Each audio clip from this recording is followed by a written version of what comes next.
we got. We get you loose, juice free on ideology that can benefit our country.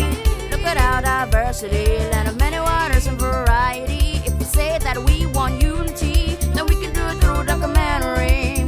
Past, present, and current events. For you, Guyana, we represent. So put your feet up, throw back on the chair. Guyana pepper pot is here. Pepper pot.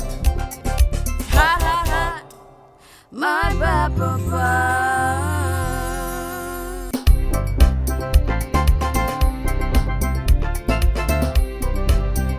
No one never really highlighted the identity of the Amerindian. We talk about how they make cassava bread, how they do paiwari, how the different culture and the whatever. But for the group, we're trying to focus or surround what we're doing around the identity, the Amerindian as a person. And our culture is basically entwined with Amerindians, and they have a voice, and we need to get that out. And we need to change our mindset.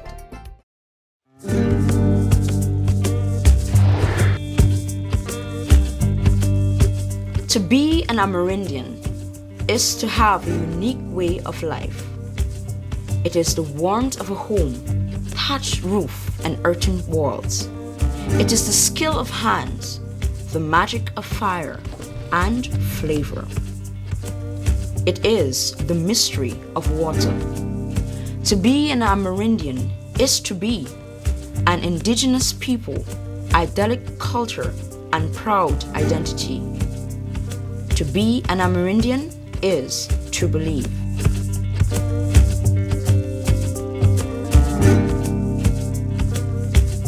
Sadly, their culture, identity, and way of life are rapidly fading away.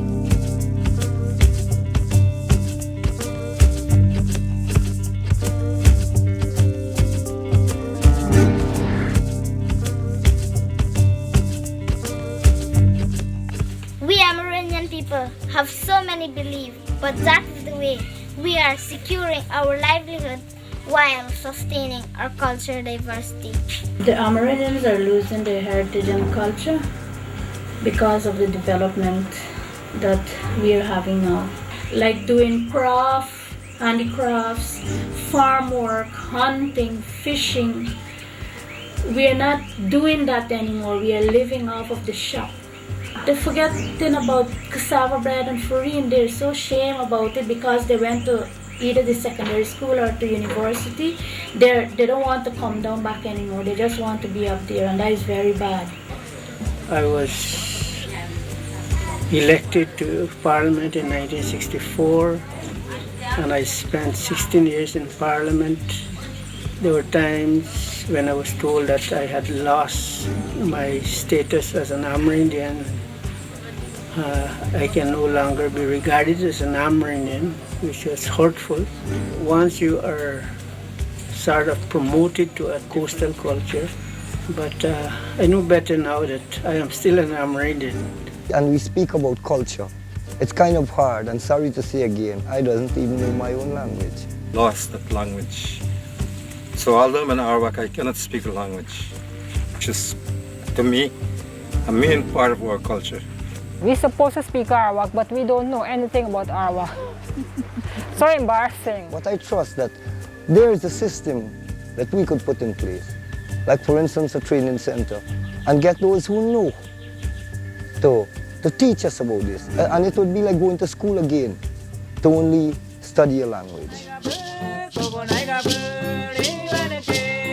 We Amerindians believe when to sleep and when to wake, what to eat and when to eat. The heart of Amerindian life is food, the pulse of which is cassava. From cassava comes a variety of Amerindian foods.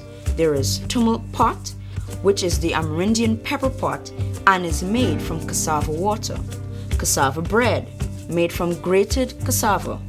Paiwari, made from fermented cassava extract. And there is farine. I see with my grandchildren and children. They don't want to grate cassava. They don't want to go hunt or nothing. They prefer to work and get money. They come into civilized. We Amerindians believe what to cut and when to cut. For instance, the nibi is, I'd say, more or less a vine. You would have to scrape the skin off, then you get like a shell over it, you prepare it, and then you strip it. When you strip it into thin layers before you can do the knitting or weaving. The creativity of Amerindians is evident in their exquisite handcraft.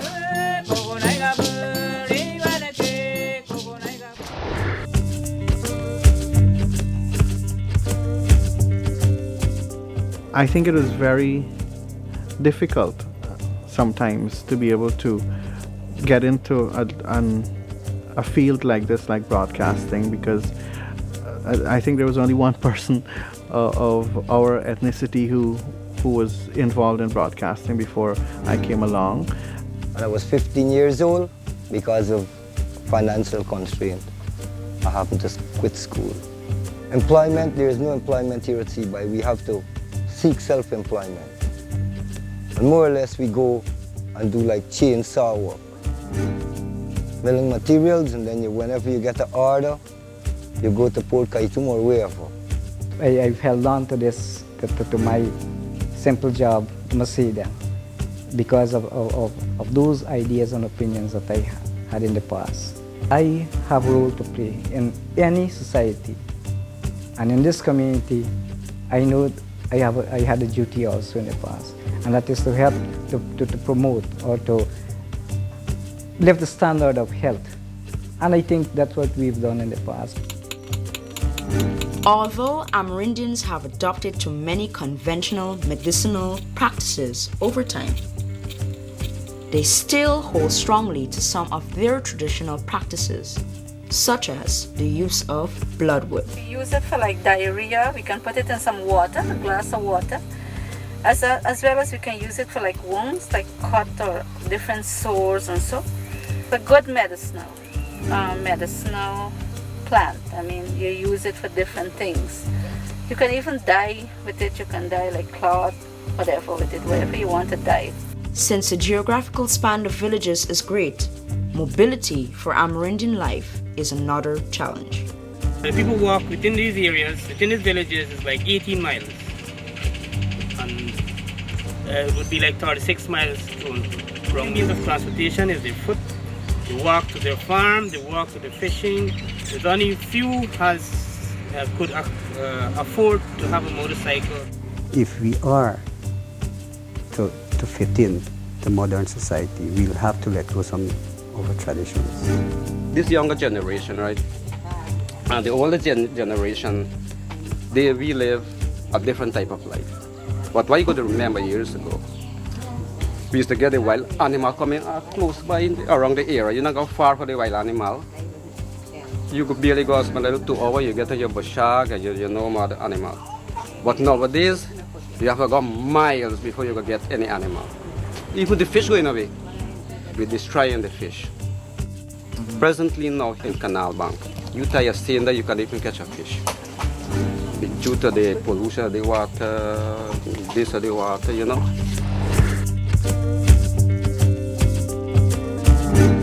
From the simple to the modern way, Amerindians are a people in transition towards their development in education. With a pass rate of 89.1% through the scholarship program, they continue to soar to the top.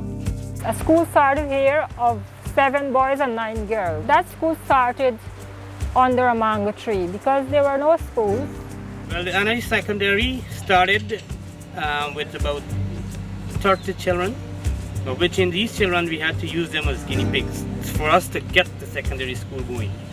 In those days it was difficult because we had to use the lantern. Sometimes next day, so it's very, black. Sometimes I sit down, I lie down on my belly and I write very wee hours in the morning. And when the result came out, I was a top student for the Capital Primary School.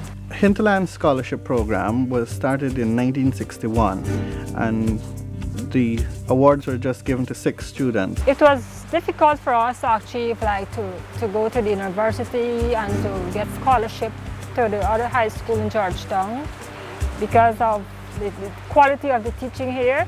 We had to paddle the rough lakes sometimes in a storm. Being on the scholarship, it was a good experience. I know that the Amerindian community, they're very, very proud of what I've done. It has been rewarding. In radio, I've done lots of work in terms of national activities, state visits, and coverage of various events and so on. For me, when that microphone goes on, I think I have a tremendous responsibility. Aya, aya, aya.